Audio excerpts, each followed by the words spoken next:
Всички ние се опитваме да направим домовете ни по-уютни, по-приветливи, по-добре ухаещи. Често обаче в стремежа ни да постигнем това, посягаме към продукти, които излагат на риск нашето здраве и здравето на нашите близки. Здравейте! От мен е Лица и от Гама Органика и добре дошли на мястото, на което трансформираме грижата за дома в осъзната грижа за здравето на хората и околната среда. Кои са едни от най-вредните за нашето здраве продукти в грижата за дома, защо е добре да се откажеш от тях и с какви натурални средства можеш да ги замениш, ще ти разкажа в следващите минути от това видео.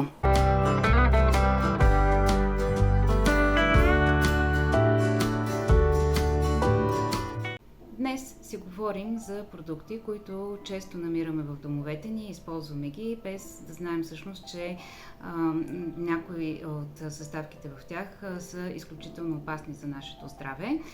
Искам да ти споделя за 3 такива продукта, които имат чудесни натурални алтернативи и аз лично смятам, че всеки един дом би било добре да се лиши от тяхното използване. Първият продукт, с който ще започна, това са ароматизаторите за помещения.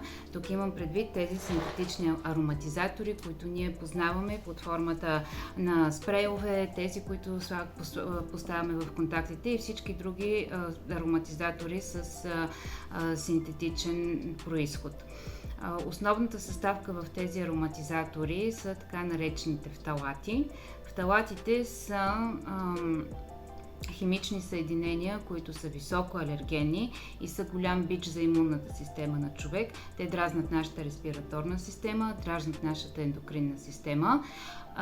Много често такива ароматизатори ние използваме и в офисите, в бизнес сгради. И всъщност това, което казвам, когато говоря за ароматизаторите и за грижата за дома, важи за офиса, защото ние така или иначе прекарваме много време в работните си места и по същия начин се излагаме на тяхното вредно влияние. Има чудесна, безопасна, плюс това много естетически издържана алтернатива на ароматизаторите и това са растенията, живите растения. Има достатъчно много информация в интернет, която можете да потърсите за растения, които можете да отглеждате в помещението, за вътрешно отглеждане и които всъщност пречистват въздуха. Някои от тях като бонуси цъфтят, което така с цъфтежа им също спомага да се наслаждавате на един деликатен аромат. Ако обаче искате да постигнете така един по-наситен аромат, освен растенията, това, което бих ви препоръчвала да използвате като една безопасна и наистина здравословна и натурална алтернатива на ароматизаторите, са етеричните масла. Етеричните масла, това е един мой любим продукт, аз ги обожавам, ползвам ги всеки ден в моето ежедневие и те, освен че ще създадат така едни натурални, прекрасни аромати в дома ви, повлияват добре и нашето здраве. Доказано е, че етеричните масла първо влияят добре на нашата имунна система, повишават нашия имунитет, влияят добре на нашата хормонална система, влияят добре на нашия енергиен и емоционален баланс. Въобще, когато използвате етерични масла, наистина човек се усеща по различен начин и настроението му веднага се променя. Аз съм ви подготвила, между другото, една такава интересна тема с информация как етеричните масла влияят на нашия емоционален баланс и на нашите емоции. И това си е чиста наука, чиста медицина, в него няма нищо езотерично, няма така никаква мистика, а са си абсолютно доказани факти. Така че етеричните масла могат да бъдат чудесна алтернатива на синтетичните аромати. И не случайно в нашата продуктова гама сме създали и такъв продукт, специални ароматни композиции от етерични масла, които представляват няколко етерични масла смесени заедно, като композициите, разбира се, са добре мислени. Те първо са направени така, че да подхождат подхождат на едни аромати за дома и след това са подбрани по начин, по който всяко едно масло вътре в ароматната композиция да си действа синергетично с останалите масла, т.е. да допълват взаимодействието си отделните масла и наистина да влияят на нашия емоционален баланс. Така че като първи продукт, който ви съветвам да се откажете, това са синтетичните ароматизатори. Като алтернатива на тях, хора, сменете ги с живи растения в помещенията и с етерични масла. Тук, когато говорим за етерични масла, разбира се, трябва да кажем, че те също могат да бъдат алерген. Има хора с чувствителност към етерични масла, хора, които са предразположени към алергии към определени компоненти на етеричното масло. Разбира се, ако знаете, че имате такава чувствителност или алергия към етерично масло, не е препоръчително да се използва, но във всички останали случаи, в които нямате такава предразположеност към алергии към етерични масла и по-скоро към някои от тяхните активни субстанции, етеричните масла са чудесна и здравословна алтернатива на синтетичните аромати. Обикновено, когато говорим за етеричните масла, най-честата употреба, за която се сещаме, е в аромадифузер. Хората, които използват етерични масла, знаят, че обикновено така ги ползваме, но всъщност етеричните масла имат много голямо приложение и безброй начини, по които да ги ползвате. И на нашия сайт има една статия с идеи как можете да използвате етерични масла, дори да нямате дифузер в къщи. Аз ще сложа линк към статията. Ако някой иска повече информация по темата, може да прочете. Ако не мога да сложа линк, защото мисля, че YouTube има някакви ограничения, колко видеа да са споделени преди да можем да слагаме линкове. Ако не мога да сложа линк, понеже канала ни е чисто нов, просто ще напиша името на статията с обяснение къде можете да я намерите в нашия сайт.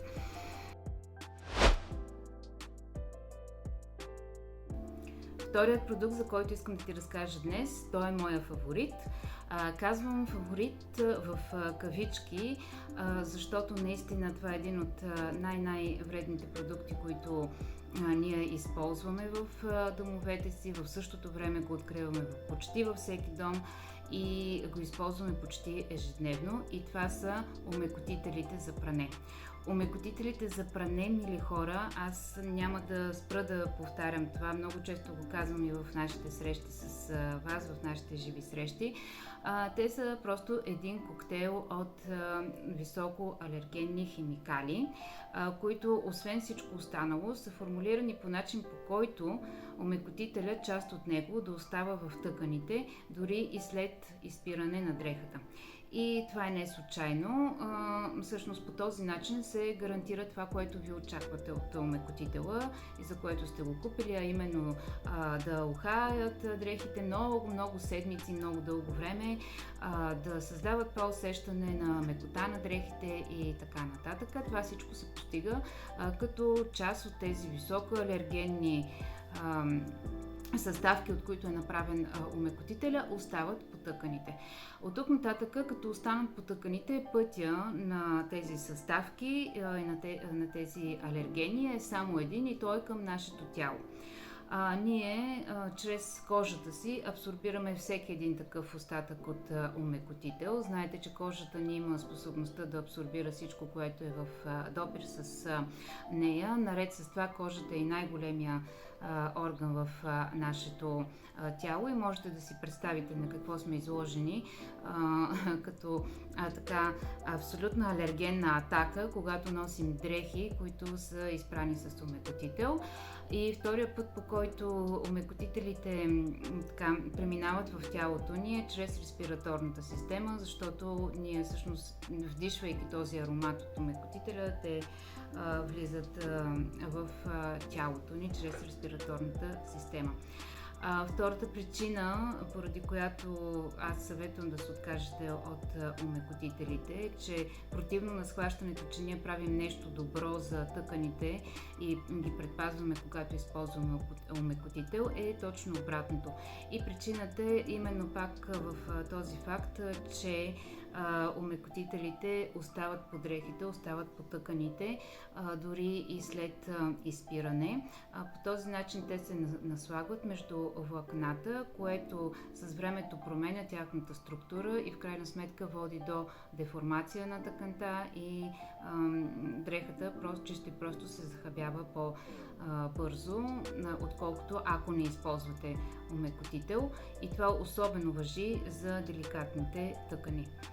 И третата причина, поради която аз не намирам никаква логика наистина в използването на омекотител, това ще ви го потвърди всеки майстор на перална машина, е, че всъщност омекотителите, наред с всички опасности, които крият за нашето здраве, те съкращават и живота на вашата пералня, защото тези наслагвания, за които говорим, остават по дрехите, се образуват и в пералнята, по нейните филтри, по всички части, по които омекотителя има път в пералната машина.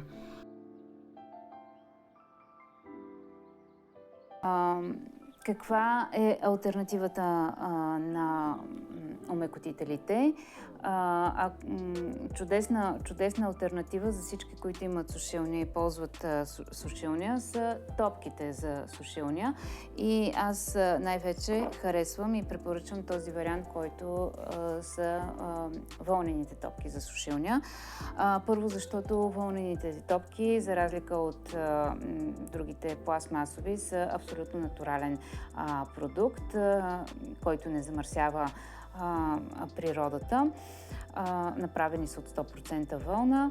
И другото, което е, че когато използвате вълнени топки за сушилня, можете да добавите и натурални аромати, отново с етерични масла. Можете да си изберете ваше любимо етерично място, да си направите масло.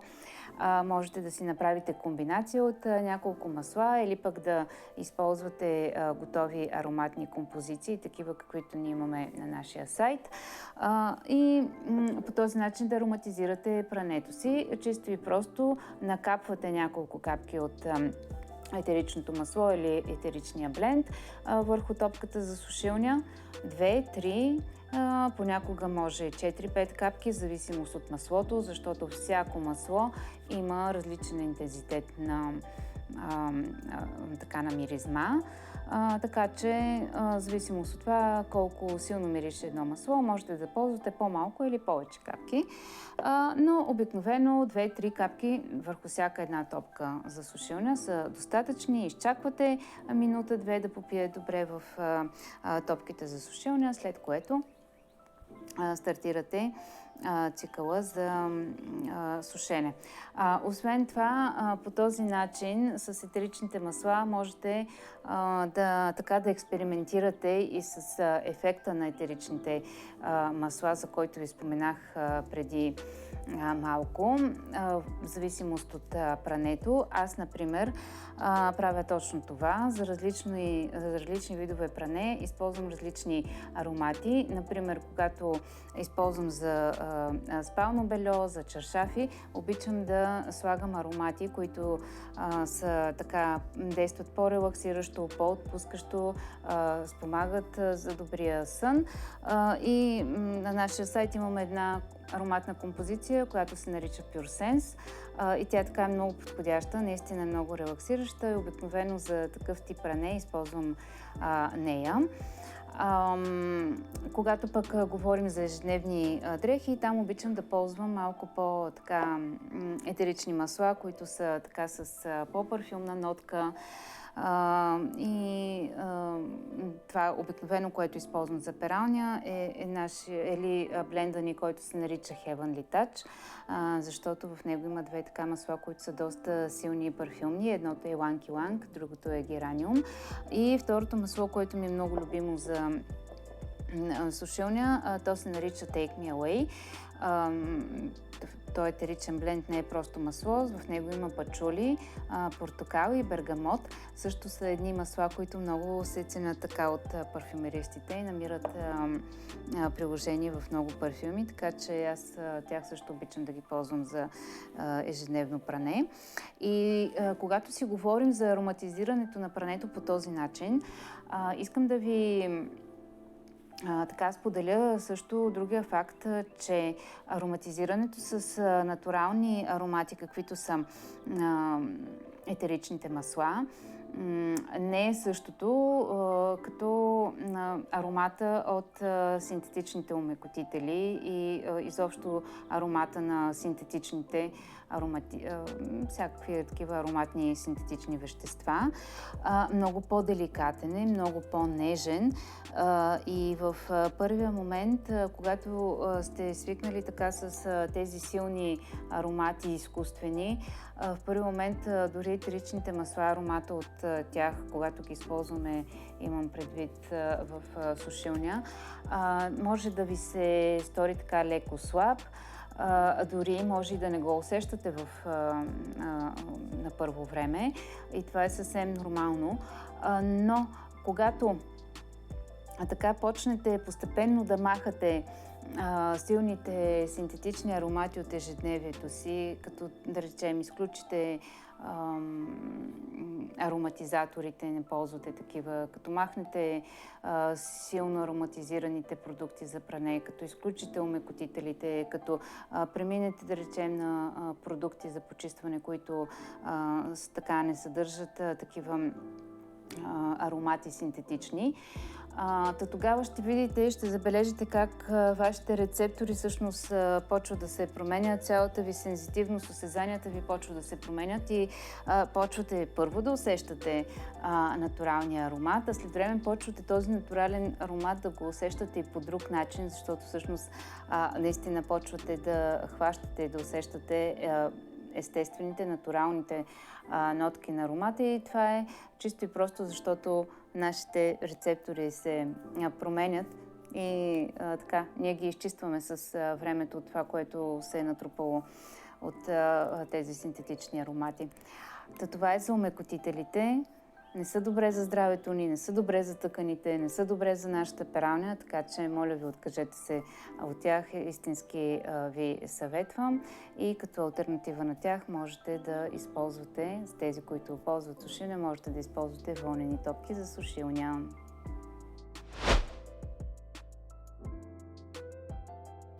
Третият продукт, за който искам да ви разкажа днес и на който искам да обърна внимание, това са препаратите за почистване на фурна.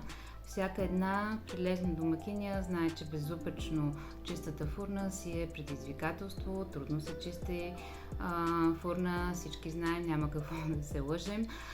Но аз тук може би ще изляза от групата на така прилежните домакини, защото моето разбиране е, че по-добре да имам 3 неизчистени петна на фурната, отколкото да излагам на риск моето здраве и здравето на моето семейство.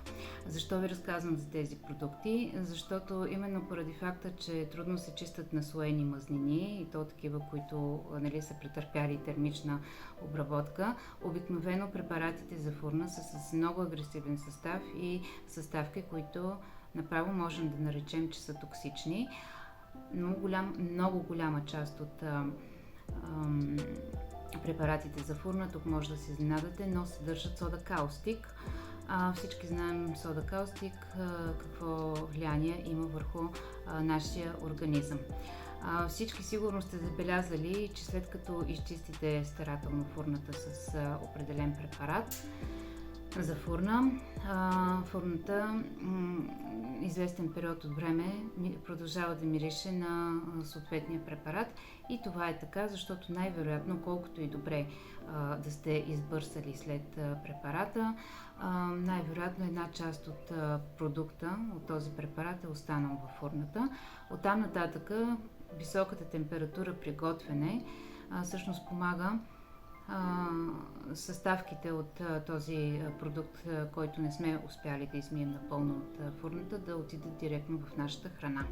Затова казах преди малко, че за мен е по-добре 3 петна по фурната, отколкото риска с храната ми да поглъщам и някакви токсични съставки. Като една безопасна алтернатива на продуктите за фурна с агресивен състав, това е лимоновия сок, с който можете да се опитате да почистите вашата фурна. Също можете да опитате с сода за хляб, която има и леко абразивен ефект, като си направите така една лека каша от сода за хляб и вода, с която да избършите, или пък да изберете продукт за почистване, който е напълно натурален и безопасен. Ако сте пропуснали първото ни видео, в което разказваме именно за това, защо е важно да подбирате с внимание почистващите продукти, можете да го изгледате и него, когато намерите така малко повече време. Вярвам, че там също ще намерите полезна информация. Аз ви благодаря за вниманието. Това беше от мен. Надявам се, че темата ви е била полезна и ако я намирате за полезна, дайте обратна връзка чрез едно харесвам или един лайк, в зависимост от вашата езикова версия в YouTube. Ще се радвам на обратна връзка и чрез коментари от ваша страна. Ако така намирате съдържанието, което създаваме за полезно, абонирайте се и за нашия канал, ако не сте го направили, като натиснете камбанката "Абонирам се". По този начин YouTube ще ви известява за всяко едно наше ново видео, в което споделяме информация. И разбира се, ако намирате тази информация за полезна, споделете и с вашите приятели, така че да може да достигне до повече хора. Благодаря ви и до скоро!